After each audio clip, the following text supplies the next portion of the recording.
Hello, technicians and aspiring technicians alike. Welcome to this real world PDR. You might have noticed the name change. We have a few more members coming on board to take some of the workload off of me. I am naming this dent Deep Blue. We will 100% get into how to repair this kind of dent later, but basically we're going to look at what not to do today. So you can see there is a crease within this very deep dent. So that crease kind of makes it a crease inside of a dent, which definitely ups the difficulty factor a bit, but this is a very solid chance to oil can kind of dent.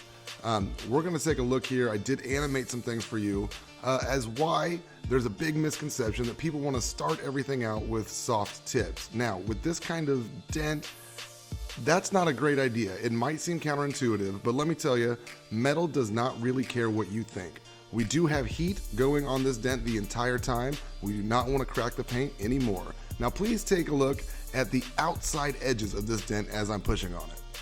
The reason those edges are moving so much as I push this dent is pressure. I've talked about pressure in the past, and this is a prime example. You may have heard somebody say something similar to the center of that dent is locked in. Well, it feels like that, but that's not entirely true, and it's not the easiest way to understand what's happening here.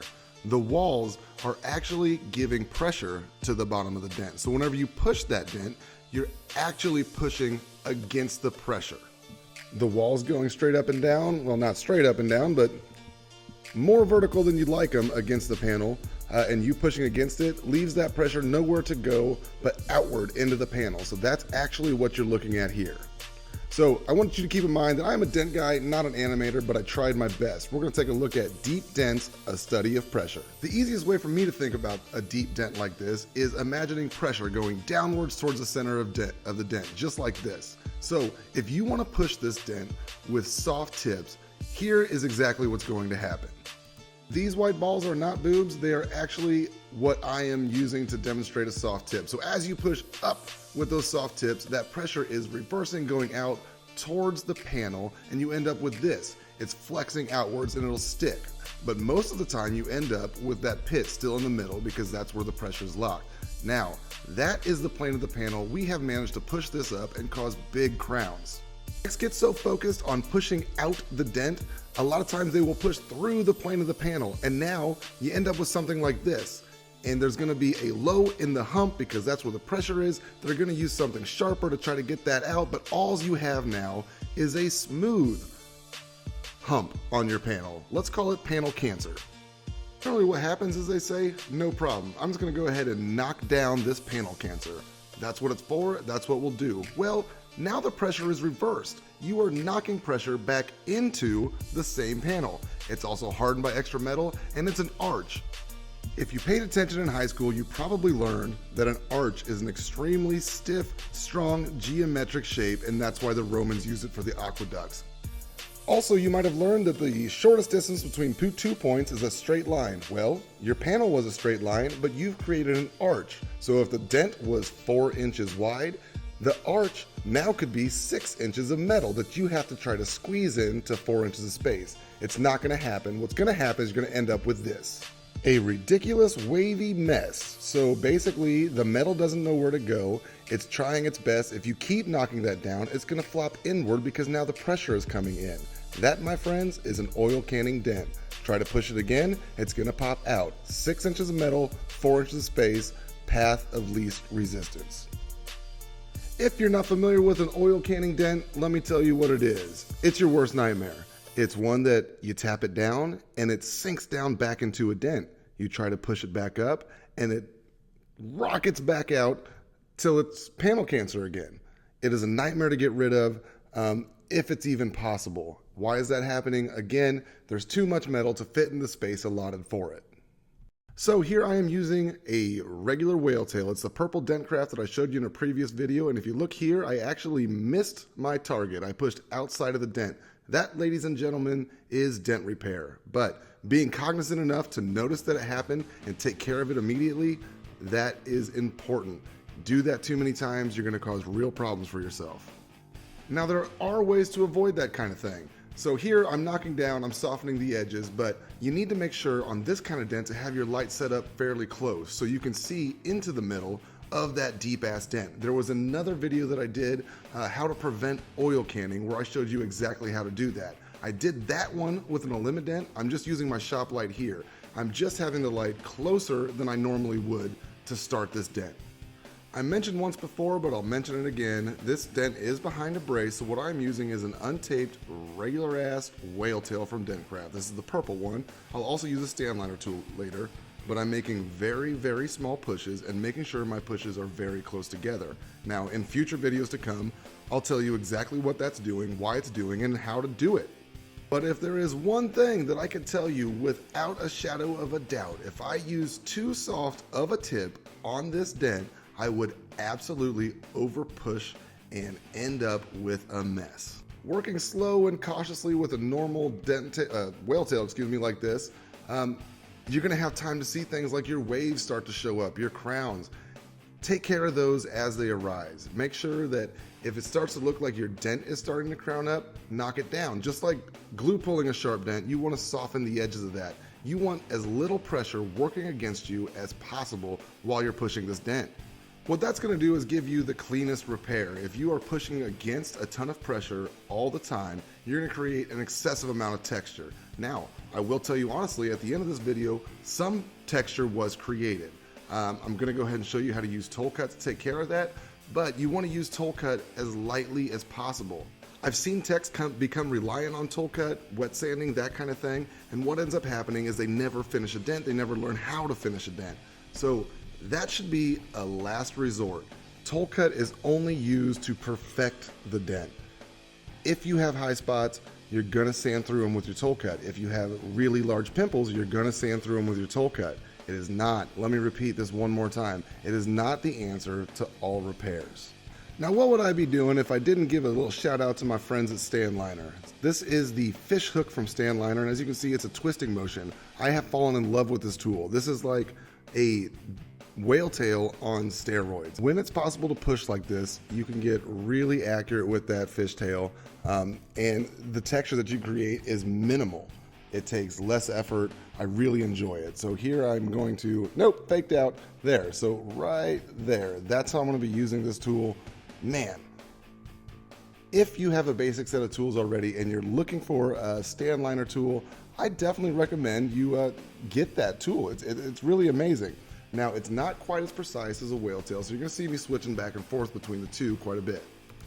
Now, you already know that I'm not an animator, but what you might not realize is I'm not that good at videotaping stuff either. Things like, hey, doesn't make a whole lot of sense to have towels draped in front of your camera, for some reason seem to escape me. But you can still kind of see what's going on, so take a look. I am knocking down the crowns that are popping up as I'm pushing this dent up with my blending hammer. I mentioned it before. Eventually, when it's pertinent to you, get good with the blending hammer. It's just gonna speed up your repairs and make them a bit cleaner. If you notice where this dent is, there's not a whole lot of opportunity to work it from several different angles. I'm mostly working from one. So what that has caused is a flow going in that direction. You can see the highs are going in that direction because a lot of it's been hidden by the light. I've only been able to push from that direction, and you can see I've kind of created a line going up. So lots of head movement, lots of light movement. If I was able to cross-check as I went, this probably wouldn't have happened. But the way you get around that is you move your light as much as possible, you move your head as much as possible, and that's gonna give you the opportunity to see what it is that you're missing. No big deal, that's all super duper common. Just know how to take care of it, be really accurate with your tool. And here you're gonna see me, I'm using a dead-on Dent Tools knockdown. The reason I like this one is it's super sharp, super precise. I can knock down only what I'm looking for with this. If I were to use a large, broad-tipped knockdown, I'd be knocking down too much. After a little bit of back and forth game with this, just picking up my micro lows, knocking down whatever's high is left, we end up with something like this. Now please take note, there is texture. You can definitely see some push marks there. Would a customer see it? 99% of them would not, but that is not what we're striving for. We're striving for the best repair we could possibly do. Keep that in mind from day one of your training and you'll be great. So old Big Nasty here is done. Kinda. So, being that there was so much metal to move that we were trying to avoid a stretching kind of situation or an oil can situation and we needed to get it flat, we used a sharp tip on it. Now, sometimes whenever you do that, and the metal's a little stiffer, you're gonna leave a little texture, which I just showed you. So what we're gonna do, and I wasn't planning on showing this, but here we go, is use some tolecut. Now, this is not a magic eraser, and this is the problem that a lot of techs have. They see it, they see how it can improve your repairs, and they try to use it entirely too often. The ideal situation is to never really need it and be able to push it up clean. This one, unfortunately, I wasn't able to. We're gonna be able to get rid of the excessive texture on this damage, and it's gonna look like new again. So tolecut comes, and this is only one of several ways to use tolecut, but tolecut comes in these little squares. It's basically a very, very super fine sandpaper. So you can put it on the block, and that's really great for a reason I'll explain later, or you can use your finger. Now, there is a lot of things you want to avoid when you're using your finger. You don't really want to dig in there because you'll create what's called a sanding dent. Also, it's on a body line here. Don't get aggressive on a body line with any kind of sandpaper because you will get through that clear coat and it's a huge mess. Now you're painting somebody's car. So let's do it. One more time, let me tell you, this dent needs to be flat, flat, flat, flat before you whip out the tolecut. The little bit of texture, no big deal, but please, for the love of God, make it flat or you're gonna have a mess. All right, after you use tolecut, you're gonna end up with something like that. So you can see it's dull here. We're gonna use our buffer on it. You can see there was a little bit of paint damage there already, but the rest of the body line, oops, there we go. The rest of the body line, you see, I didn't cut through the clear coat, so there's still plenty of clear coat to protect the finish. And now we'll buffer up.